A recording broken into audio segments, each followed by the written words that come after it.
আগামী ফেব্রুয়ারিতে জাতীয় নির্বাচন অনুষ্ঠানের প্রস্তুতি চলছে বলে জানিয়েছেন প্রধান উপদেষ্টা ডক্টর মোহাম্মদ ইউনূস। এই লক্ষ্যে স্বচ্ছতা, জবাবদিহিতা ও আইনের শাসন নিশ্চিতে নাগরিক বান্ধব সংস্কার চালিয়ে যাচ্ছে সরকার। জাতিসংঘের সাধারণ অধিবেশনে দেয়া ভাষণে এমনটি জানান তিনি। ক্ষমতার ভারসাম্যপূর্ণ গণতান্ত্রিক রাষ্ট্র কাঠামো গড়ে তোলাই অন্তর্বর্তী সরকারের লক্ষ্য বলেও জানান তিনি। ফিলিস্তিনে ইসরায়েলি আগ্রাসন বন্ধ, রোহিঙ্গা সংকট, বাংলাদেশ থেকে বিদেশি অর্থ পাচার এবং জলবায়ু সংকটের মতো ইস্যুগুলোতেও কথা বলেন প্রধান উপদেষ্টা। জাতিসংঘের ৮০তম সাধারণ অধিবেশনে ভাষণ দিতে স্থানীয় সময় বেলা 11:30টার দিকে মঞ্চে ওঠেন প্রধান উপদেষ্টা ডক্টর মোহাম্মদ ইউনূস। বাংলায় দেয়া বক্তব্যের শুরুতে বৈশ্বিক ও বাংলাদেশের রাজনৈতিক, সামাজিক ও অর্থনৈতিক সংকটের কথা তুলে ধরেন এই নোবেল জয়ী। যত অসম্ভবই মনে হোক না কেন, প্রধান উপদেষ্টা তার ভাষণে বলেন, আগামী বছরের ফেব্রুয়ারিতে জাতীয় নির্বাচন আয়োজনের প্রস্তুতি চলছে। জানান, স্বচ্ছতা, জবাবদিহিতা ও আইনের শাসন নিশ্চিত করতে নাগরিক বান্ধব সংস্কার প্রক্রিয়া ইতিমধ্যেই শেষের পথে। জনগণের ভোটে যে দলই ক্ষমতায় আসুক, সংস্কার বাস্তবায়নে কোনো বাধা থাকবে না বলে জানান তিনি। আপনারা জানেন যে আগামী বছরের ফেব্রুয়ারি মাসে আমরা জাতীয় নির্বাচন অনুষ্ঠানের প্রস্তুতি নিচ্ছি। পাশাপাশি স্বচ্ছতা ও জবাবদিহিতা, আইনের শাসন নিশ্চিত করবার জন্য আমাদের নিরবচ্ছিন্নভাবে নাগরিক বান্ধব সংস্কার চালিয়ে যাচ্ছে। ভাষণে জুলাই অভ্যুত্থান প্রসঙ্গ তুলে ধরেন প্রধান উপদেষ্টা। বলেন, গণ অভ্যুত্থান পরবর্তী বাংলাদেশের রূপান্তর পুরো বিশ্বের জানা উচিত। এই বছর আমরা জুলাই গণ অভ্যুত্থানের প্রথম বার্ষিকী পালন করেছি।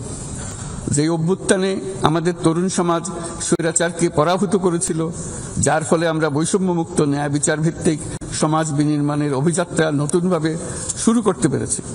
ডক্টর ইউনূস উন্নয়নশীল দেশগুলো থেকে সম্পদ পাচার রোধে কঠোর আন্তর্জাতিক বিধিবিধান প্রণয়নের আহ্বান জানান। বলেন, বাংলাদেশের জনগণের টাকায় কেউ বিদেশে নিরাপদ আশ্রয় নিতে পারবে না।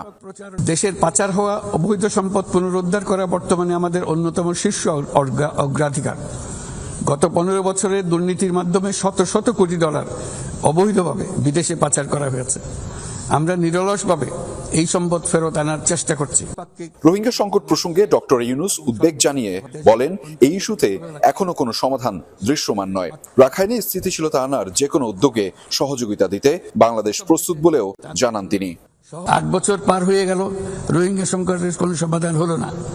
উপরন্তু বাংলাদেশ প্রতিনিয়তই মায়ানমার থেকে আগত রোহিঙ্গাদের আশ্রয় দিয়ে চলেছে।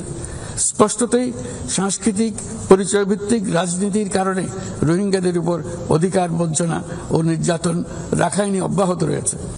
প্রধান উপদেষ্টার ভাষণে উঠে আসে ফিলিস্তিনে চালানো ইসরায়েলি আগ্রাসনের ইস্যুটিও। বলেন, ফিলিস্তিনের শান্তি প্রতিষ্ঠায় দ্বিরাষ্ট্রভিত্তিক সমাধান জরুরি।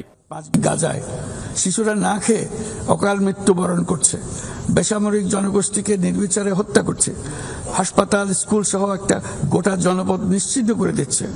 জাতিসংঘের স্বাধীন তদন্ত কমিশনের সাথে আমরাও একমত যে আমাদের চোখের সামনেই একটি নির্বিচার গণহত্যা সংঘটিত হচ্ছে। আমাদের দুর্ভাগ্য যে মানব জাতির পক্ষ থেকে এর অবসানে আমরা সর্বোচ্চ চেষ্টা করছি না এখনো।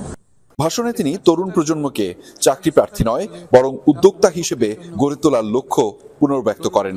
এছাড়া জলবায়ু সংকট মোকাবেলায় প্রধান উপদেষ্টা জাতিসংঘকে লস অ্যান্ড ড্যামেজ ফান্ড দ্রুত কার্যকর করার আহ্বান জানান। জলবায়ু পরিবর্তনের বিরূপ প্রতিক্রিয়া প্রশমন লক্ষ্যের পাশাপাশি দেশীয় এবং আন্তর্জাতিক সংকট মোকাবেলায় পুরো বিশ্বকে এক থাকতে হবে।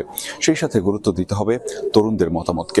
পাশাপাশি পারমাণবিক সংকট কিংবা রোহিঙ্গা সংকটের মতো সমস্যাগুলো সমাধানে সকলের ঐক্যবদ্ধ প্রচেষ্টা জরুরি বলে জানিয়ে দিলেন প্রফেসর ডক্টর ইউনূস তার বাংলায় দেয়া ভাষণে।